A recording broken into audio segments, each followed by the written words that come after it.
The first thing Rosalie Carlisle noticed when the wall of the abandoned mine shaft gave way was not the deafening crack of splintering timber, but the sudden shower of golden light that spilled through the newly formed gaps.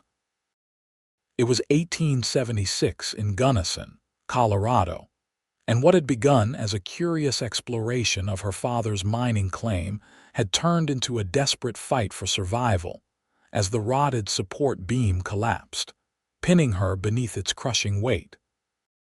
Rosalie had only meant to gather evidence that the claim was still viable before the bank foreclosed on it. Her father had died 3 months prior, leaving her with nothing but debts, and this worthless piece of paper stating he owned a stake in the Colorado mountains. At 23, she was considered a spinster by most, but she had never been one to accept the limitations others placed upon her. That stubborn streak had led her here, trapped under tons of wood and rock, with dust filling her lungs and panic clawing at her throat. "Hello," she called weakly, knowing the futility of it. The mine entrance was nearly a mile from the nearest road, and she hadn't told a soul where she was going. "Is anyone there? Please help," her voice echoed through the mine shaft, bouncing off rock walls and fading into nothingness. Rosalie closed her eyes, fighting back tears. She would not die here. She refused to. But the weight on her legs was immense, and each breath sent shooting pain through her ribs. Then, like an answer to a prayer she hadn't spoken, she heard the crunch of boots on gravel. "Hello," called a deep voice, tinged with a slight drawl. "Anybody in there?" "Yes," Rosalie shouted, her voice cracking with emotion. "I'm trapped, please help." The footsteps quickened, and suddenly a tall silhouette appeared in the shaft of light. As he moved closer, his features came into focus, a weathered face beneath a wide-brimmed hat, strong jaw shadowed with stubble, and eyes the color of a summer storm. He wore simple clothes, trail-worn and dusty, with a gun belt slung low on his hips. "Well now," he said, kneeling beside her, his face a mixture of concern and something like admiration. "You've gotten yourself into quite a situation, miss." "I didn't exactly plan it this way," Rosalie replied, attempting to maintain her dignity despite the circumstances. "Name's Garrett Ryder," he said, already assessing the fallen timber that pinned her. "Most folks just call me Gar." "Rosalie Carlisle," she managed through gritted teeth. Garrett ran his hands along the massive beam that trapped her legs, his expression growing serious. "This whole section could come down if we're not careful." He glanced back at her, his eyes meeting hers. "I'll lift it, you crawl out, it's our best chance." "Can you even lift something that heavy?" Rosalie asked, doubt creeping into her voice. A small smile touched his lips. "Spent 5 years working lumber camps in Oregon before I turned to ranching. If I can't lift this, nobody can." Something in his quiet confidence reassured her. Rosalie nodded, preparing herself. Garrett positioned himself near her legs, bracing his shoulders under the massive beam. "When I say go, you pull yourself forward, quick as you can. Don't hesitate." Rosalie nodded again, her heart hammering in her chest. "Ready?" he asked, muscles tensing visibly beneath his shirt. 1, 2, 3, go." With a grunt that seemed torn from the depths of his being, Garrett heaved upward. The timber rose mere inches, but it was enough. Rosalie dug her elbows into the dirt and dragged herself forward, ignoring the screaming pain in her lower body. She pulled herself completely free just as Garrett's strength began to falter. The beam crashed down with a thunderous impact, sending up clouds of dust. Garrett stumbled backward, breathing heavily, then moved quickly to her side. "Can you stand?" he asked, his voice gentle now. Rosalie tried to push herself up, but her legs buckled beneath her. Garrett caught her before she hit the ground. I think they're broken," she whispered, the reality of her situation crashing down on her harder than the timber had. Without hesitation, Garrett scooped her into his arms. "Hospital's in Gunnison, about 3 miles from here. My horse is outside." As he carried her toward the light of day, Rosalie found herself studying his face. There was kindness there, alongside the strength that had saved her life. "Why were you out here?" she asked. "This claim hasn't been worked in years." Garrett's expression shifted subtly. "I ride the boundaries of my ranch every few days. Keeps me aware of what's happening on my land." "Your land," Rosalie repeated, confusion creasing her brow. "This is the Carlisle claim, my father's land." A look of surprise crossed Garrett's face, quickly replaced by something unreadable. "We'll sort that out later," he said firmly. "Right now, we need to get you to a doctor." As they emerged from the mine into the brilliant Colorado sunshine, Rosalie squinted against the light. The pain in her legs was becoming unbearable, and dark spots danced at the edges of her vision. The last thing she saw before unconsciousness claimed her was Garrett Ryder's concerned face and the vast blue sky of the Colorado Territory stretching endlessly above them. When Rosalie awoke, she was lying in a clean bed with sunlight streaming through lace curtains. For a moment, she couldn't remember where she was or how she had gotten there. Then the memories came flooding back: the mine collapse, the crushing weight, and the stranger who had appeared like an angel of mercy. "You're awake," said a kindly voice. Rosalie turned to see an older woman with silver-streaked hair pulled into a tight bun. "I'm Mrs. Peabody, doctor. Wilson asked me to sit with you while he tended to another patient." "Where am I?" Rosalie asked, her throat dry and scratchy. "You're in Dr. Wilson's clinic in Gunnison," the woman replied, pouring a glass of water from a pitcher by the bed. "That Ryder boy brought you in yesterday afternoon, half dead and covered in dust. You've been sleeping since then." Rosalie accepted the water gratefully, trying to sit up. Sharp pain shot through her legs and she gasped. "Careful now," Mrs. Peabody cautioned. "Your right leg is broken in 2 places and your left ankle is badly sprained. The doctor says you're lucky it wasn't worse." "Mr. Ryder," Rosalie said, suddenly remembering his claim about the mine. "Is he still here?" Mrs. Peabody shook her head. "He stayed until the doctor saw to you, then said he had business to attend to. Paid your bill in advance, too. 3 weeks of care and boarding here at the clinic." Rosalie felt a surge of mixed emotions: gratitude for his generosity, confusion about his claim to her father's land, and something else she couldn't quite name. Before she could ponder it further, the door opened, and a bespectacled man in a white coat entered. "Ah, Miss Carlisle, you're with us again," he said cheerfully. "I'm Dr. Wilson.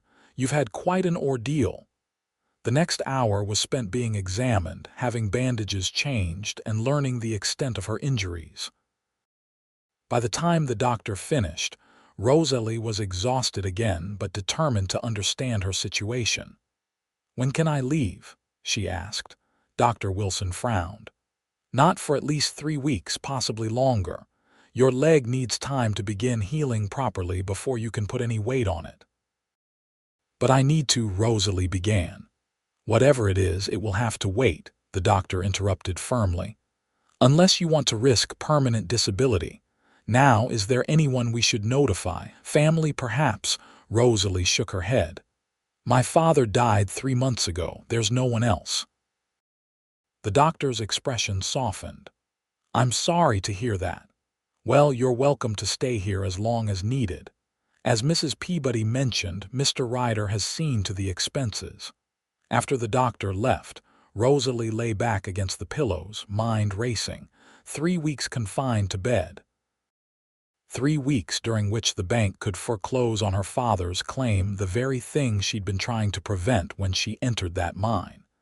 And what of Garrett Ryder's assertion that the land was his? Was he simply mistaken, or was something more sinister at play? As if summoned by her thoughts, there was a knock at the door, and Garrett Ryder himself stepped into the room. He'd cleaned up since she'd last seen him, his dark hair still damp from washing, wearing a fresh shirt and vest. In his hands he held his hat and a small bouquet of wildflowers. "Miss Carlisle," he said, a hint of nervousness in his voice that hadn't been there when he was saving her life. "I hope I'm not intruding." "Mr. Ryder," Rosalie acknowledged, suddenly conscious of her disheveled appearance and the fact that she was in bed wearing only a borrowed nightgown. "I believe I owe you my life." A flush crept up his neck. Anyone would have done the same. But it wasn't anyone. It was you. She paused, then added, "And you also claimed my father's mine belongs to you." Garrett sighed, placing the flowers on the small table beside her bed before pulling up a chair. "I reckon we need to have a conversation about that." He settled into the chair, turning his hat in his hands.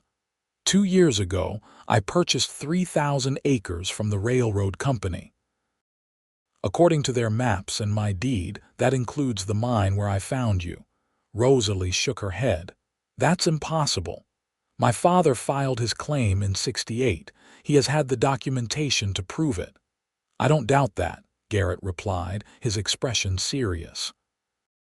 "But the railroad's been known to sell land they don't rightly own. Wouldn't be the first time their maps didn't match reality." "So you admit the claim might still be mine?" Rosalie pressed. "I'm saying it's complicated," he answered carefully. "And something we can sort out once you're on your feet again." Rosalie studied him, trying to gauge his character. He seemed honest enough, and he had saved her life without hesitation. But this land dispute could determine her entire future. "Why were you at the mine yesterday?" she asked, changing tactics. Garrett looked slightly relieved at the shift in conversation. "Like I said, I ride my boundaries regularly, but truth be told, I'd heard rumors of someone poking around those old claims. Some of the miners in town thought it might be claim jumpers looking to restart operations without proper ownership." "I am not a claim jumper," Rosalie said indignantly. A smile touched Garrett's lips. "No, madam, I don't believe you are." He hesitated, then added, "If you don't mind my asking, what exactly were you hoping to find in that mine? It's been played out for years." Rosalie debated how much to reveal, but decided honesty might be her best approach. "My father always maintained there was still gold in that mine, just deeper than most were willing to dig. I was looking for evidence enough to convince the bank to extend our loan rather than foreclose."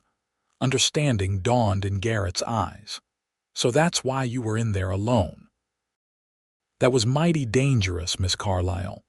"I didn't have many options," she replied defensively. "No, I don't suppose you did." He stood, placing his hat back on his head. "I should let you rest, but I'll come back tomorrow if that's all right. Perhaps we can discuss this further." "I'd like that," Rosalie said, surprising herself with the sincerity of her response. At the door he paused. "Miss Carlisle." "Yes. I'm glad I found you when I did."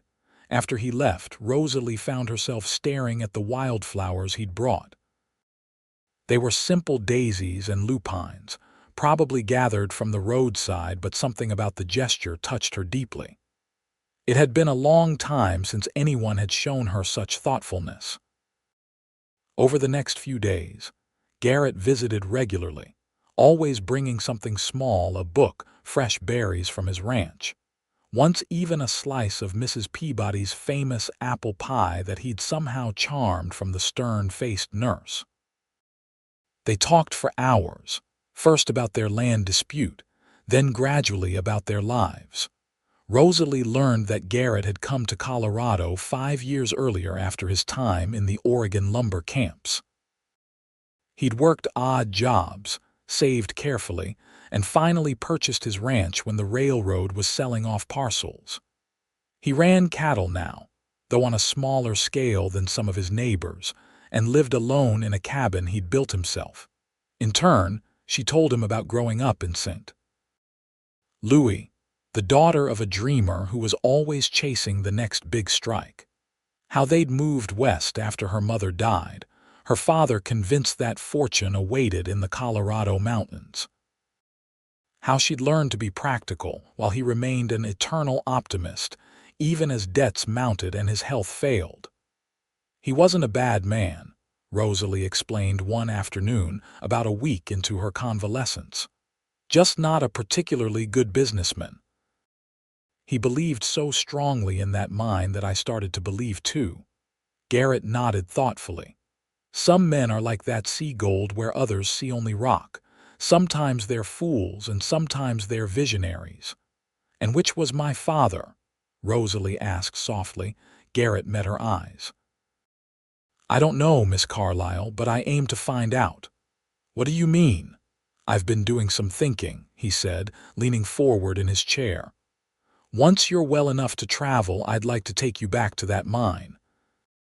With proper equipment and safety measures, he added quickly, seeing her expression. If there's gold to be found, we'll find it together. Together, Rosalie repeated, confused by the offer. As partners, Garrett clarified. If your father's claim proves valid and if there's gold to be found, we split whatever we find 50-50. I provide the labor and equipment, you provide the claim. Rosalie narrowed her eyes. And if there's nothing there, then I'll help you find other arrangements, he said simply. A woman like you shouldn't be without options. A woman like me, she echoed, unsure if she should be offended. Garrett's cheeks colored slightly. Smart, determined, brave enough to venture into an abandoned mine shaft alone. His voice softened. You deserve better than foreclosure and uncertainty, Miss Carlisle. The sincerity in his voice made her throat tight. Why would you do this? You don't even know me. Garrett was quiet for a moment, his gray eyes studying her face. I know enough, he finally said. And sometimes a man just needs to do what's right. That night, after Garrett had left, Rosalie lay awake long into the dark hours, thinking about his offer. Could she trust him? He seemed genuine, but she had learned the hard way that men's words often didn't match their deeds. Yet something about Garrett Ryder felt different. There was a steadiness to him, a quiet strength that reminded her of the mountains themselves. By morning, she had made her decision. When Garrett arrived for his daily visit, she greeted him with a determined expression. I accept your offer, Mr. Ryder, she said before he could even sit down. But I have conditions. A smile played at the corners of his mouth. I would expect nothing less. First, we get proper legal clarity on the ownership situation before we begin any mining operations, Rosalie stated firmly. Second, I want everything in writing, our partnership agreement, profit divisions, everything. Agreed, Garrett said without hesitation. And third, Rosalie continued, I want to learn, not just about mining but ranching too. If we're to be partners, I need to understand all aspects of the operation. This request seemed to surprise him. You want to learn ranching? Is that so strange? Rosalie challenged. I've spent my life following my father's dreams. Now I want to build something of my own, something sustainable. Gold might make us rich, Mr. Ryder, but it won't last forever. Garrett studied her for a long moment, then nodded slowly. You continually surprise me, Miss Carlisle. Good, she replied with a small smile. Then we have an agreement, we do. He extended his hand and she took it. His palm was rough with calluses, warm against her softer skin. The handshake lasted perhaps a moment longer than was strictly necessary, and when they parted, Rosalie felt an unexpected flutter in her chest. Over the next 2 weeks, as Rosalie's recovery progressed, their partnership began to take shape. Garrett brought legal documents for her to review, maps of the surrounding territory, and books on geology and mining techniques. They spent hours each day in conversation, planning their venture and learning about each other. Rosalie discovered that beneath Garrett's stoic exterior lay a thoughtful, educated mind. He had taught himself engineering principles while working in the lumber camps, could recite poetry from memory, and played chess with a strategic brilliance that both frustrated and impressed her when Dr. Wilson loaned them his set. For his part, Garrett seemed increasingly drawn to Rosalie's combination of practical intelligence and underlying idealism. He admired the way she refused to be defeated by circumstances, the quick wit that sometimes caught him off guard, and her genuine interest in learning everything she could about the world around her.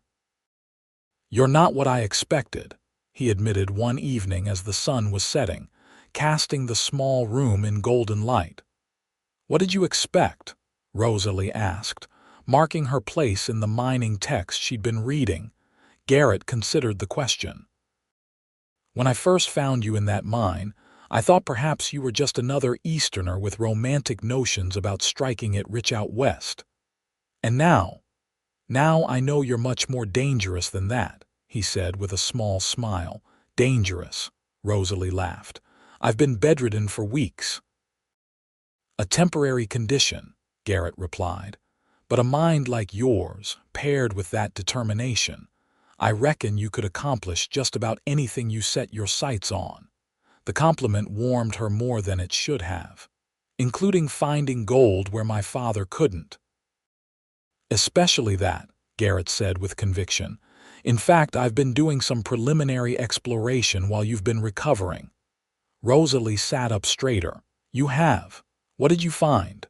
"Nothing definitive yet," he cautioned, "but there are promising signs in the deeper tunnels. Your father's notes were onto something. The main vein does appear to shift direction about 200 feet in. Most miners probably gave up too soon." Hope bloomed in Rosalie's chest. "So there might actually be gold." "There might," Garrett agreed. "But we won't know for certain until we can do a proper assessment." The next day, Dr. Wilson declared Rosalie well enough to begin using crutches for short periods. It was a small freedom, but after weeks confined to bed, it felt like a miracle to move about on her own, even if just around the room. "You're healing remarkably well," the doctor pronounced. "Another week, and you might be ready to move to more comfortable accommodations, though you'll need to keep weight off that leg for at least another month." "More comfortable accommodations," Rosalie echoed. She hadn't considered where she would go after leaving the clinic. The small room she'd rented in town had surely been let to someone else by now, and she certainly couldn't return to her father's claim alone. "You're welcome to stay at my ranch," Garrett offered later that day when she shared her concern. "I have a spare room that rarely sees use. It would be more comfortable than town, and you'd be closer to the mine for when we're ready to begin work." Rosalie felt a flutter of uncertainty. "That's very generous, but would it be proper?" Garrett rubbed the back of his neck, a gesture she'd come to recognize as a sign of his discomfort. "Mrs. Peabody has agreed to come out as a companion and to help with your continued recovery. She's apparently quite interested in a change of scenery after 15 years working for Dr. Wilson." The thoughtfulness of the arrangement touched Rosalie deeply. "You've thought of everything." "I try to," he replied simply. A week later, Rosalie found herself in Garrett's wagon, cushioned by blankets and pillows as they made the journey to his ranch. Mrs. Peabody sat beside her, keeping up a steady stream of conversation about the landscape and local gossip. Rosalie only half listened, her attention caught by the changing scenery as they left Gunnison behind and traveled into the rolling foothills. After about an hour, Garrett turned the wagon onto a narrow track that wound through a stand of aspens. "Almost there," he called over his shoulder. "Just over this next rise." As they crested the hill, Rosalie caught her breath. Below them stretched a small valley, emerald with spring grass and bordered by a clear, rushing creek. A sturdy log cabin stood near the center, with several outbuildings nearby. In a fenced pasture, cattle grazed contentedly, and beyond them the mountains rose in majestic splendor, their peaks still capped with snow despite the June warmth. "It's beautiful," Rosalie whispered. "It's home," Garrett replied, and something in his voice made her turn to look at him. He was watching her reaction, an unguarded expression of pride and hope on his face that made her heart skip. The cabin itself proved to be larger than it had appeared from a distance, with a wide porch wrapping around two sides. Inside, the main room was dominated by a stone fireplace, with a kitchen area to one side and comfortable, if simple, furnishings. Two doors led off the main room, one to Garrett's bedroom and the other to what would be Rosalie and Mrs. Peabody's shared space for the duration of her recovery. "It's not fancy," Garrett said as he helped Rosalie to the chair nearest the fireplace, "but it's solid. Built it myself 3 winters ago." "It's perfect," Rosalie assured him, meaning it. After years of temporary accommodations and rented rooms, the cabin felt substantial in a way she hadn't experienced since childhood. The next few weeks established a new rhythm to their lives. Each morning, Garrett would rise before dawn to tend to his ranch duties. Mrs. Peabody would help Rosalie dress and move to the main room, where she would often sit by the window with her books and notes, planning their mining operation while watching the ranch come to life around her. In the afternoons, Garrett would often take her on short excursions, first just to sit on the porch, then gradually further afield as her strength returned. He fashioned a cushioned seat on his bugboard so she could accompany him to check on cattle in the distant pastures or ride along the creek that bordered his property. During these outings, they talked endlessly, sharing thoughts and dreams, arguing good-naturedly about books they'd both read, debating the future of the West as the country pushed ever toward progress. Rosalie found herself looking forward to these conversations more than anything else in her day, relishing the way Garrett's mind worked and the respectful way he considered her opinions, even when they differed from his own. One evening, about a month into her stay at the ranch, they sat on the porch watching the sunset paint the mountains in shades of gold and pink. Mrs. Peabody had retired early with a headache, leaving them alone for the first time since Rosalie's arrival. "Dr. Wilson says I might be able to start putting weight on my leg next week," Rosalie said, breaking a comfortable silence. "Just a little at first, but it's progress." "That's good news," Garrett replied, "though I hope you won't be in any rush to leave." The simple statement hung in the air between them, laden with meaning neither was quite ready to acknowledge. "I've been thinking about the mine," Rosalie said after a moment. "Once I'm more mobile, we should make plans to begin a proper assessment." "I've already started preparations," Garrett said. "Ordered some equipment from Denver, hired 2 men from town with mining experience to help with the heavy work." Rosalie turned to him, surprised. "You didn't tell me." "Wanted it to be a surprise," he admitted. "And I didn't want you worrying about the expense." "Garrett," she began, using his first name without thinking, "this partnership won't work if you keep things from me. We agreed to do this together." He had the grace to look chagrined. "You're right, I apologize. Old habits, I suppose. Been making decisions on my own for so long, it's taking some adjustment to remember I have a partner now." His honesty disarmed her irritation. "I understand. Just try to remember in the future." "I will," he promised, then added with a small smile, "Rosalie." The sound of her name on his lips sent an unexpected warmth through her.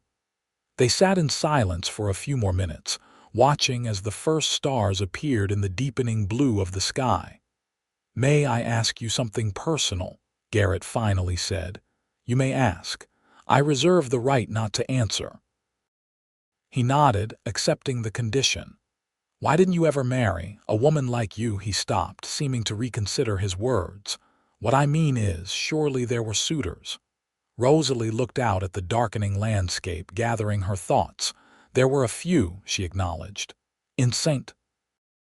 Louis before we moved west, but my father's finances were already strained and I had no dowry to speak of. She shrugged slightly. Besides, I never met anyone I cared for enough to consider it seriously. And after you came west, out here, Rosalie laughed softly. I was too busy helping my father chase his dreams than trying to keep us afloat when his health began to fail. Romance wasn't a luxury I could afford. It shouldn't be a luxury, Garrett said quietly.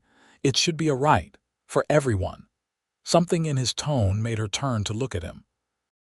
In the fading light, his profile was strong against the backdrop of mountains, his expression thoughtful. "What about you?" she asked. No Mrs. Ryder waiting in the wings. A shadow passed over his features. There was someone, once, back in Oregon. Rosalie waited, sensing there was more to the story. Her name was Margaret. Her father owned the lumber operation where I worked. Garrett's voice was steady, but Rosalie could hear the old pain beneath the words. We were to be married, but there was an accident at the mill. Fire. Her father and 2 of her brothers died trying to save the equipment. "I'm so sorry," Rosalie said softly. Garrett nodded, acknowledging her sympathy. After that, the family moved back east. Margaret asked me to come with them, but he shook his head. I'd already seen the east. Knew it wasn't for me, so we parted ways. Last I heard, she married a banker in Boston. And you came to Colorado. Took the long way around, he said with a small smile.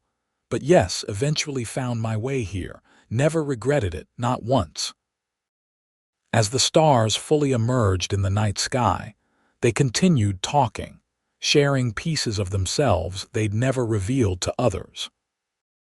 When the night air grew too cool for comfort, Garrett helped Rosalie back inside, his hand steady under her elbow, his presence beside her as constant as the mountains on the horizon. That night, lying in her bed listening to Mrs. Peabody's soft snores from the other side of the room, Rosalie acknowledged the truth she'd been avoiding for weeks. She was falling in love with Garrett Ryder.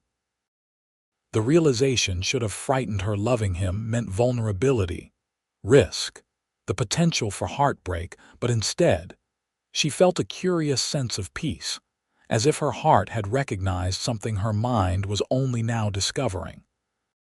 The question was whether he felt the same, and if so, what they would do about it. Their partnership was still new, the mind's potential still unproven. Adding romance to the equation would complicate matters immensely. And yet, the thought of not exploring these feelings seemed suddenly unbearable. As spring gave way to summer, Rosalie's recovery accelerated. By July, she was walking with only a slight limp, able to move around the ranch with increasing confidence. True to his word, Garrett began teaching her about ranching operations, how to judge good grazing land, the basics of animal husbandry, the complex economics of cattle raising in the West. In turn, she threw herself into preparations for their mining venture. The equipment Garrett had ordered arrived, and together they pored over maps and geological surveys, planning their approach. The 2 miners he'd hired, brothers named Thomas and Jacob Miller, proved knowledgeable and hardworking, reinforcing the support structures in the mine and clearing the debris from Rosalie's accident. One bright morning in late July, Garrett announced it was time for Rosalie to see their progress firsthand. "The Millers have secured the main shaft completely," he assured her, seeing her hesitation. "It's as safe as any active mine in Colorado now." Despite her nervousness, Rosalie was determined to overcome the fear that had lingered since the collapse.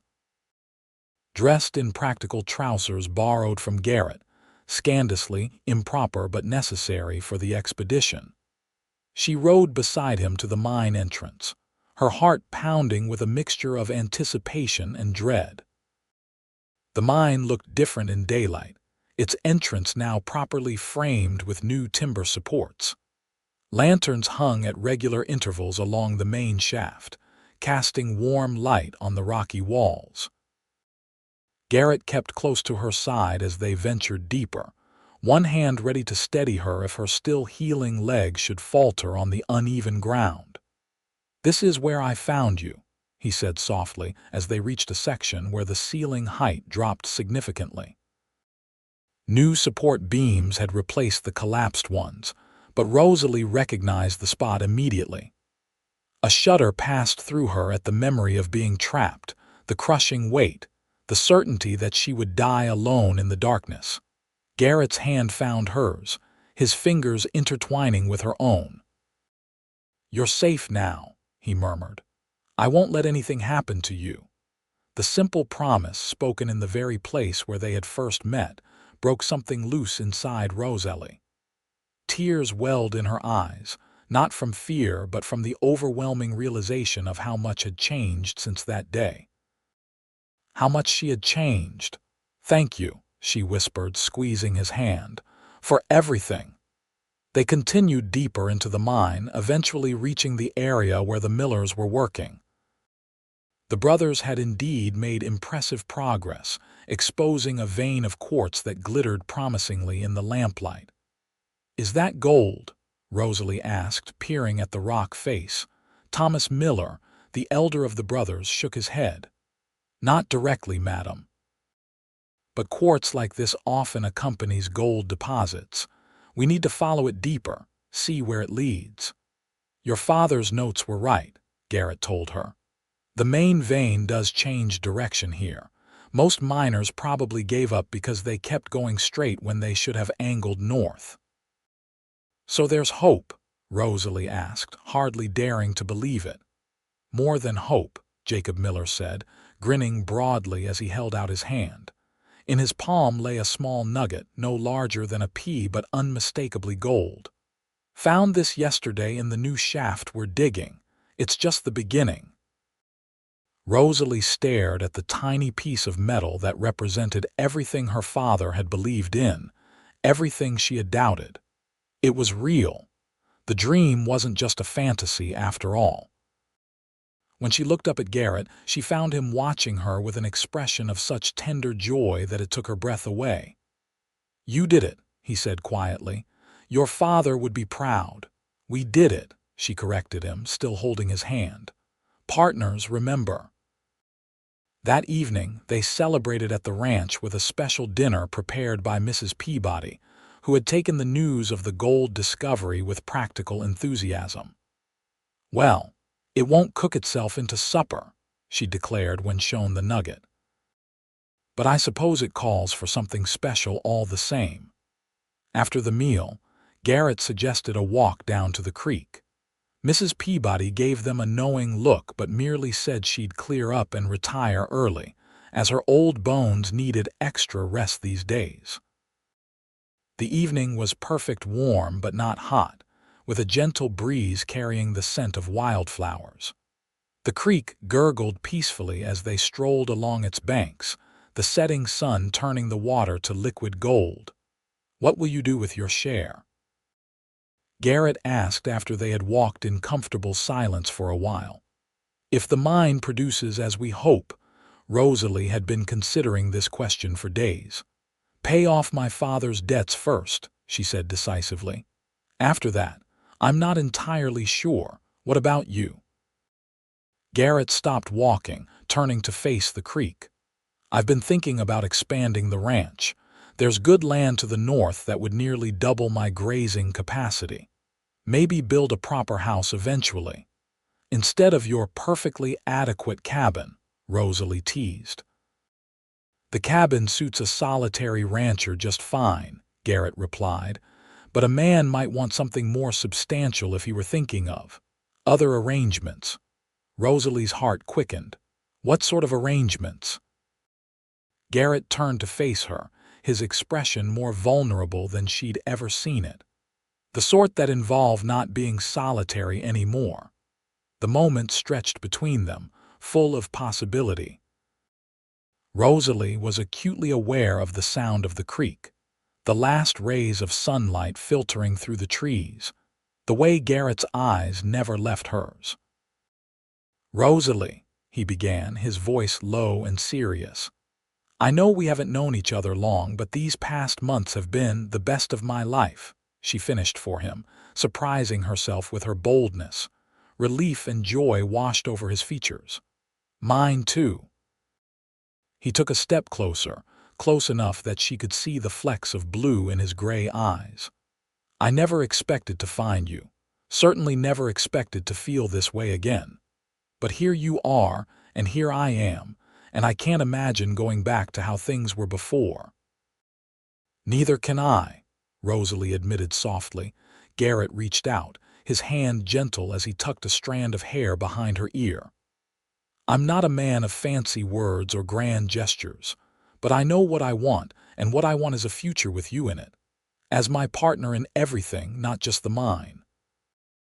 It wasn't quite a proposal, not yet, but it was a declaration of intent that made Rosalie's heart soar. "I want that too," she whispered. The kiss, when it came, was gentle at first, a question, an offering.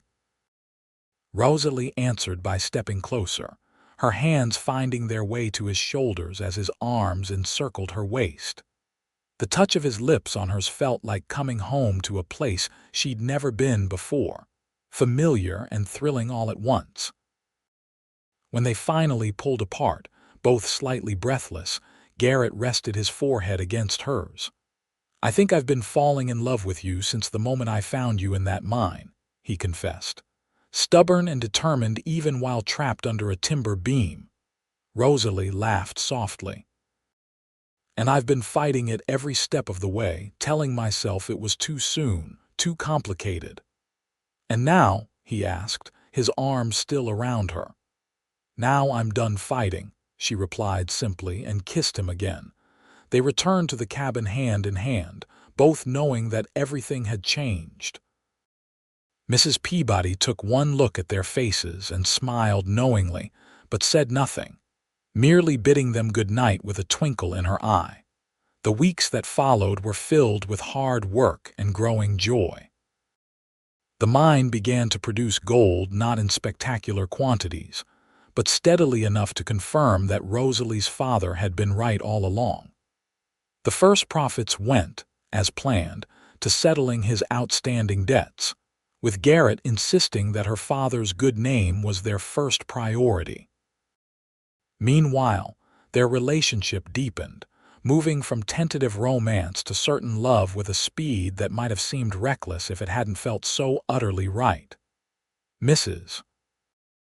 Peabody continued her role as companion and chaperone, though she developed a convenient habit of finding reasons to be elsewhere when the couple might want privacy for conversations.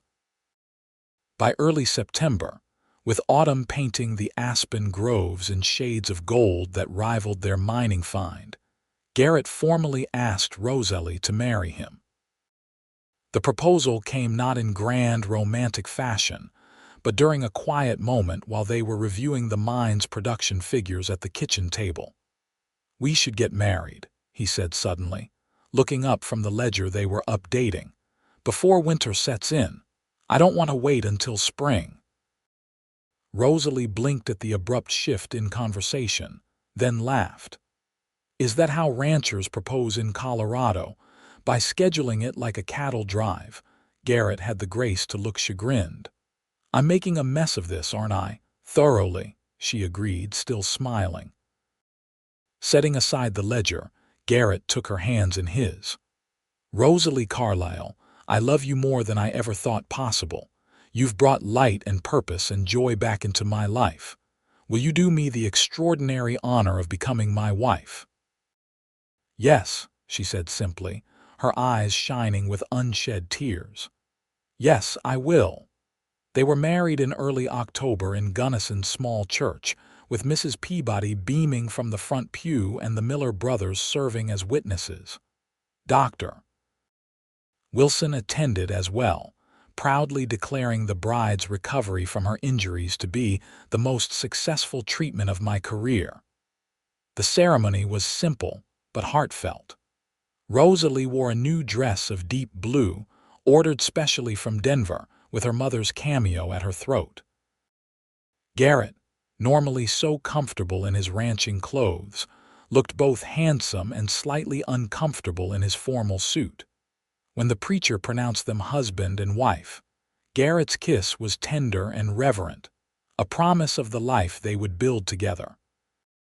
The small gathering cheered as they walked back down the aisle, no longer simply partners in a mining venture but partners in life. Their wedding night was spent not at a hotel in town, as might have been expected, but at their ranch, for Rosalie now thought of it as theirs, not just his. Garrett had arranged for Mrs. Peabody to stay in town for a few days, giving the newlyweds privacy to begin their married life. "Welcome home, Mrs. Ryder," Garrett said softly as he carried her across the threshold of the cabin, observing the tradition despite her protests that her leg was fully healed and she could walk perfectly well. "Home," Rosalie repeated, the word filling her with contentment as he set her gently on her feet. "I like the sound of that." As winter settled over the Colorado mountains, bringing deep snows and quiet days, Rosalie and Garrett established the rhythms of their shared life. The mine continued to produce enough gold to ensure their financial security, though not the fabulous wealth that some sought in the West. Neither minded. They had found something far more valuable. With spring came new beginnings. The aspen trees budded with fresh green. Calves were born on the expanding ranch, and Rosalie discovered she was expecting their first child. "Are you happy?" Garrett asked one evening as they sat on the porch of their cabin, still the same cabin, though with plans for expansion now that their family would be growing. Rosalie leaned against him, his arm warm around her shoulders, her hand resting on the slight swell of her stomach. Below them, the valley stretched green and promising in the twilight. Behind them stood the mountains, solid and enduring, with the mine that had brought them together now a successful operation employing several local men. "Happier than I ever imagined possible," she answered truthfully. "When that timber beam fell on me last year, I thought my life was ending. I never dreamed it was just beginning." Garrett pulled her closer, pressing a kiss to her temple. "That day, when I heard your voice calling for help, something told me my whole life was about to change. I just didn't know how completely." As darkness fell over the Colorado wilderness, they remained on the porch, talking softly of the future they would build together, the children they would raise, the land they would nurture, the love they would share through all the seasons of their lives. And in the years that followed, whenever anyone asked how they met, they would share a private smile before Garrett would say, "She was trapped under a fallen timber beam in an abandoned mine. I told her I'd lift it and she should crawl out. And I've been crawling out of tight spots with his help ever since," Rosalie would add with a laugh. It wasn't the conventional beginning to a love story, but as they watched their family and ranch flourish in the shadow of the Colorado mountains, they knew it was the perfect beginning to theirs. By the winter of 1895, nearly 20 years after that fateful day in the mine, the Ryder Ranch had become one of the most prosperous in Gunnison County. The original cabin had been expanded into a comfortable home that housed not only Garrett and Rosalie, but their 3 children, 18-year-old James, 16-year-old Elizabeth, and 10-year-old William. The mine had produced steady income for years before finally playing out, but by then, the ranching operation had grown large enough to more than compensate. Rosalie had indeed learned every aspect of ranching, becoming as skilled with cattle and land management as Garrett himself. Together, they had weathered droughts and blizzards, market fluctuations, and the slow but steady encroachment of civilization as the West continued to develop. On the 20th anniversary of the day they met, Garrett took Rosalie back to the old mine, now safely sealed but preserved as a reminder of their beginning. "You ever wonder what would have happened if I hadn't ridden by that day?" he asked, as they stood hand in hand before the mine entrance. Rosalie shook her head. "I believe we were meant to find each other, if not here, then somewhere." Garrett squeezed her hand, the years having done nothing to diminish the love between them. "I'm glad it was here," he said. "I'm glad it was you, trapped under that beam, stubborn and fierce and determined to live." "And I'm glad it was you," Rosalie replied, "strong enough to lift it, kind enough to help a stranger, and wise enough to become my partner in all things." As they rode back to their ranch, to the home and family they had built together from that unlikely beginning, both knew that the greatest gold they had ever found wasn't in that mine at all, it was in the life they had created, born from a moment of crisis that had become the foundation for a lifetime of love.